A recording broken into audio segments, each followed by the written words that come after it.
Spoštovane gledalke, cenjeni gledalci, lepo pozdravljeni v dnevnem pregledu najzanimivejšega dogajanja na Celjskem. Spremljate oddajo Dogodki dneva. V Celju so ponovno odprli Levški most. Ob idealnem scenariju bi prizidek zdravstvenemu domu Laško lahko začeli graditi že prihodnje leto. Celjani priložnost za morebitno presenečenje proti Visli zapravili v uvodnih minutah. Dobovec upa na ugoden sobotni razplet in uvrstitev med 16 najboljših moštev v Evropi. Levški most v Celju je od danes naprej spet odprt. Mestna občina Celje je v okviru njegove sanacije v celoti obnovila pohodno površino, ki zdaj zagotavlja varnejši prehod med obema bregovoma Savinje. Ena najbolj priljubljenih športno-rekreativnih točk v Knežjem mestu bo odslej pobarvana v zeleno barvo. Za slednjo je v glasovanju na družbenih omrežjih mestne občine Celje glasovalo skoraj polovica sodelujočih. Precej manj občanov je predlagalo modro in sivo barvo. Na večjem delu mostu je nanos nove barve že zaključen. V prihodnjih dneh pa bo izvajalec del, celjsko javno podjetje Zelenice, pobarval še jeklenice in spodnji del kovinske konstrukcije. Za izvedbo teh del bo potreben najem posebnega dvigala, ki ga je ob nizkem vodostaju mogoče postaviti v reko. Trenutni vodostaj Savinje je za takšna dela previsok, zato jih bodo izvedli, ko bodo vremenske razmere to omogočale. V mlekarni Celeja so v letošnjem letu na novo in celostno zastavili pot blagovne znamke Zelene doline, pod katero prodajajo mleko in mlečne izdelke. Ob tem so predstavili nekaj novih produktov in nov slogan "Ker smo si blizu", ki opozarja na povezanost mlekarne tako z rejci kot s kupci. Mlekarna Celeja se je z novim sloganom in zgodbo bližine, kot so kampanjo poimenovali, začela predstavljati pred dnevi. Nekako temeljimo na bližnjih odnosih, na bližini z našimi rejci, z našimi zadrugami, z našimi lastniki. Konec koncev smo se pravi res edina zadružna slovenska mlekarna, mleko odkupujemo izključno strani slovenskih lokalnih kmetij. Tukaj so seveda še tudi naši veliki trgovci, končni kupci, potrošniki in pa seveda tudi mediji in lokalno okolje. Skratka, bližina z vsemi temi deležniki nas dela uspešne in to, kar pač smo. Obenem so v letošnjem letu na police trgovin poslali nekaj novih izdelkov, funkcionalni napitek LCA Immuno sirotko, izdelke z večjo vsebnostjo beljakovin, razširili so ponudbo izdelkov brez laktoze, kot največja slovenska sirarna pa so na trgu ponudili nekaj novih okusov senenega sira. Zadnja novost iz njihove proizvodnje je sir Emmentalec. Ta sir smo pravzaprav razvojno razvijali praktično več kot 2 leti, dokler nismo bili resnično prepričani v sam okus, v konsistenco in v to, kar si seveda želimo. Poleg seveda Emmentalca smo v letošnjem letu poudarek naredili tudi na senenih sirih, smo pa ta seneni sir obogatili še z okusi, in sicer seneni sir s poprom, seneni sir s rožmarinom, s praženo čebulo in pa s tartufi. Ena posebnost je še pa kraljevi seneni sir. Poseben poudarek dajo tudi segmentu okidoki za otroke, kjer pa so naredili še korak več. Dejansko smo tukaj želeli z našo družbeno odgovornostjo prispevati k temu, da tudi mladi starši pa otroci vedo, kaj je zdravo gibanje, zdrava prehrana, skratka nek zdrav način življenja.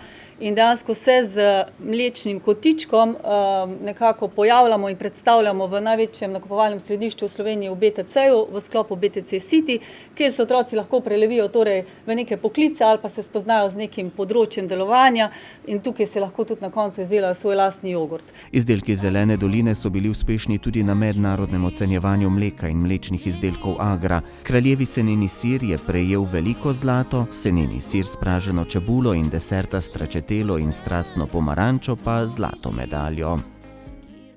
Potem, ko so v Laškem v sklopu zdravstvenega doma v neposredni bližini matičnega objekta odprli nov center za krepitev zdravja, pa je vse bližje tudi dolgo pričakovana gradnja prizidka k zdravstvenemu domu.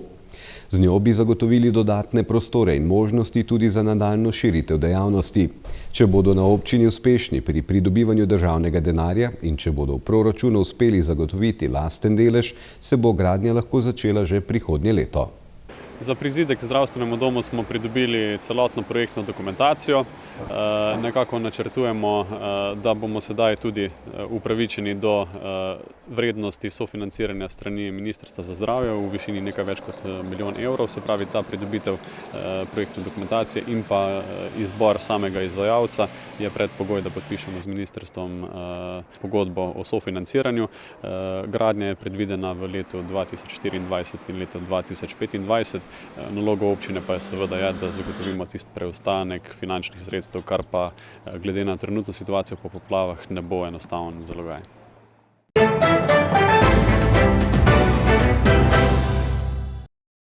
Slovenska moška reprezentanca bo v nedeljo začela s prvim ciklusom priprav na evropsko prvenstvo, ki bo januarja prihodnje leto v Nemčiji.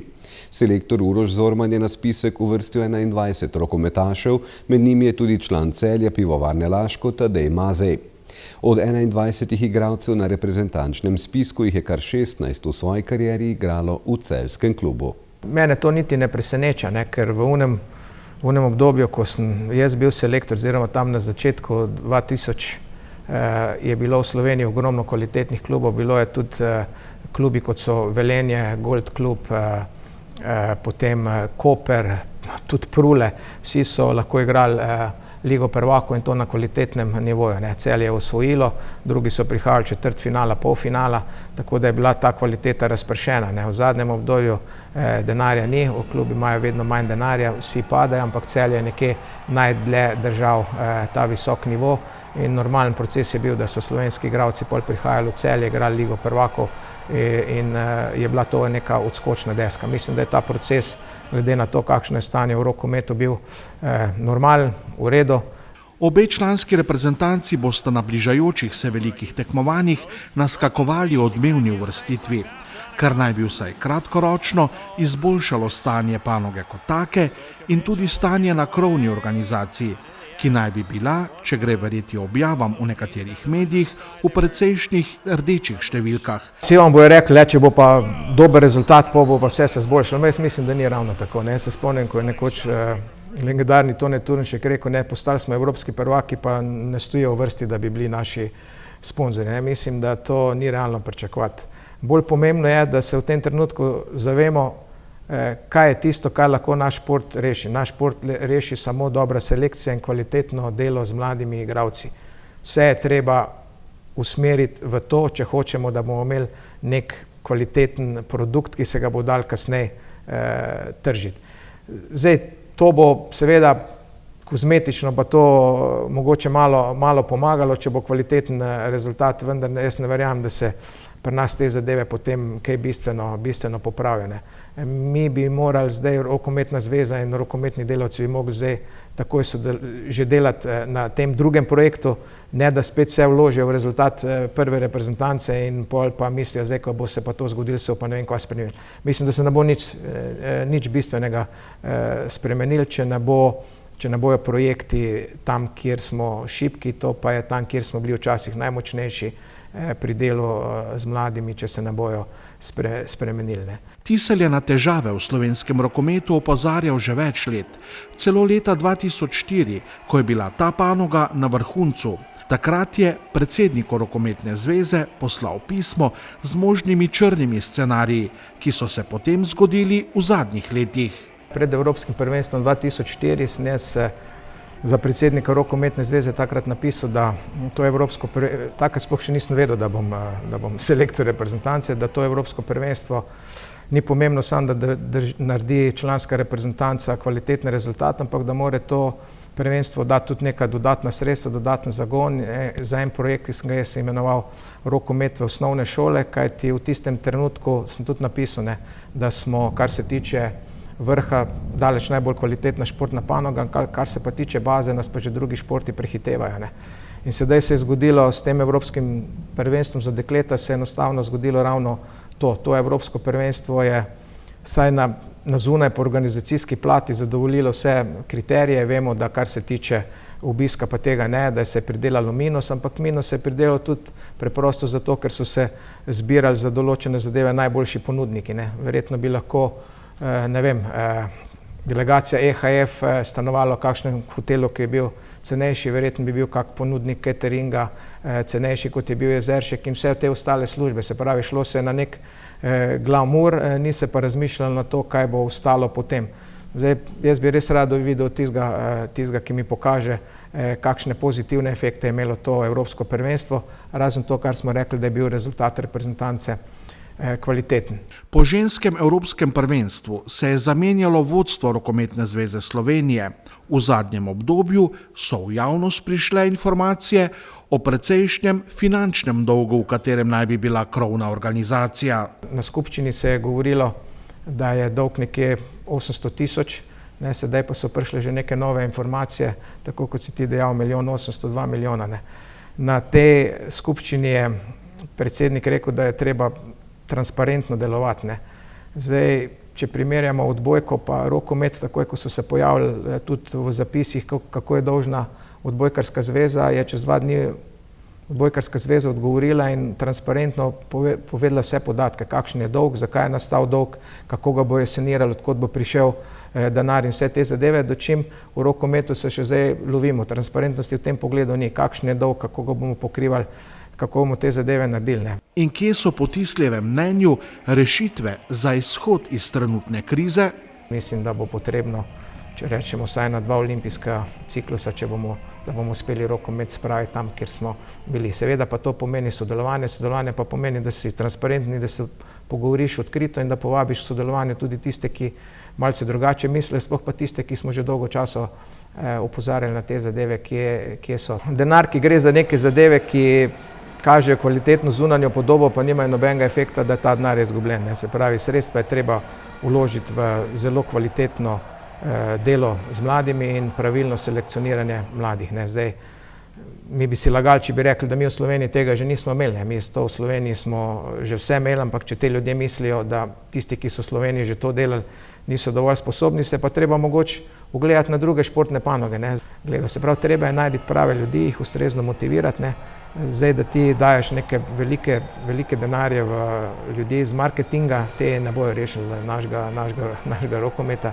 Treba je dati konkreten denar in zbrati prave ljudi, da bojo delali na terenu. Mislim, da smo mi to že znali. Rokometaši Celja Pivovarne Laško so v 6. krogu skupinskega dela Lige prvakov s 25-30 izgubili na gostovanju pri poljski Wisli Plock. Za slovenske prvake je bilo usodnih prvih 15 minut tekme, v katerih so si priigrali 7 zadetkov zaostanka. Gostitelji so po visoki prednosti nadzorovali potek stvari na igrišču, na odmor pa so odšli 6 goli prednosti. V nadaljevanju so pivovari prikazali boljšo igro, vendar se jim na manj kot 3 gole zaostanka ni uspelo približati. V celjskem taboru je bil najboljši strelec Mitja Jan z 8 zadetki, Tadej Maze jih je dosegel 5. V celjskem moštvu sta v Ligi prvakov prvič nastopila mlada Maj Marguč in Žan Kože Lesjak. Prvi je dosegel 3, drugi pa 2 zadetka. Celjski trener Alen Toskič se že nekaj časa sooča s težavami zaradi poškodb in bolezni. Na zadnjem prvenstvenem dvoboju v Dobovi je vsaj do novega leta ostal še brez kapetana Žige Mlakarja, ki je na omenjeni tekmi utrpel zlom ličnice in čeljusti ter počen sinus in zob. Pivovari bodo nedeljo ob 18. uri v državnem prvenstvu gostili Slovenj Gradec. Nogometaši Dobovca so v Podčetrtku odigrali uvodni tekmi drugega kroga turnirja glavnega dela Lige prvakov v futsalu. Na prvi, iz katere so tudi naši posnetki, so z romunskim predstavnikom Galatijem igrali 3-3, na drugi pa so v četrtek z 0-4 izgubili proti francoskemu predstavniku.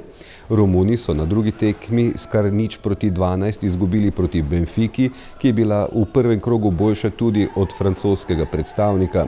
Iz skupine 4, v kateri igra Dobovec, se bodo v elitni del Lige prvakov med 16 najboljših moštev Evrope uvrstila 3 prvouvrščena moštva. Za Dobovec bo tako odločilen jutrišnji zadnji dan, v okviru katerega se bodo pomerili s prvim favoritom turnirja Benfico. V drugi tekmi sobotnega sporeda pa bo Galati igral s francoskim Etoilom. Elitni del Lige prvakov bo potekal med 28. novembrom in 3. decembrom. Moštva bodo razdeljena v 4 skupine, zmagovalci skupin pa bodo maja 2024 igrali na zaključnem turnirju najboljše četverice. Šestkratni slovenski prvaki iz Dobovca so se doslej vselej uspeli uvrstiti med 16 najboljših ekip v Evropi. Največji uspeh so dosegli leta 2021, ko so se uvrstili na zaključni turnir najboljših 8 moštev v hrvaškem Zadru.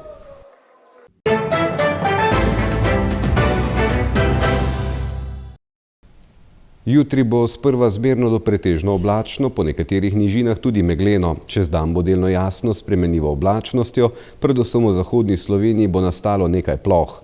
Ponekod bo pihal jugozahodni veter. Najnižje jutranje temperature bodo od 5 do 10, na Primorskem do 13, najvišje dnevne od 16 do 21, na severozahodu okoli 14 stopinj.